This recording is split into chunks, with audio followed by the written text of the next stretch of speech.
Voilà, et puis du côté de Montauban, club promu il y a quelques semaines, faut-il le rappeler, ça ne pouvait pas mieux commencer. Ça a été une victoire à domicile 30-13 face à Carcassonne-Montauban qui occupe même la tête du classement provisoire. Le résumé est signé Serge Gian. 8000 spectateurs assistent à l'événement, le retour de Montauban en Pro D2. C'est la récompense d'une saison exemplaire couronnée par le titre de champion de Fédéral 1. Avant d'affronter Carcassonne pour l'ouverture de la saison, forcément, un peu d'appréhension chez les joueurs. Heureux de se retrouver à ce niveau-là, mais stressé bien évidemment. Stressé parce que voilà, on connaît l'importance d'un match de début de saison à domicile pour un promu comme nous. Sur la pelouse de Sapiac, Carcassonne en blanc donne le ton.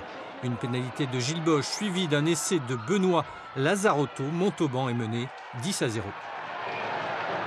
À l'échauffement, j'avais des joueurs qui étaient très crispés.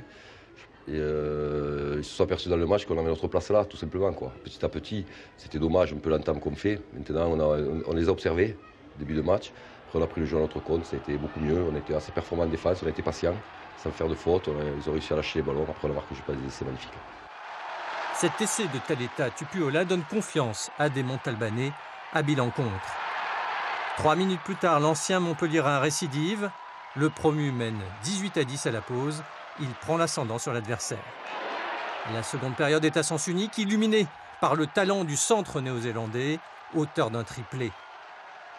Marqueur, mais également altruiste quand il le faut. Sur cette action, il envoie Amédée Domenech vers l'en-but. 30-13, l'USM s'est déjà mis au niveau de la Pro D2. Il y a eu plus d'intensité, beaucoup plus de rythme. En plus, Carcassonne a essayé de beaucoup jouer.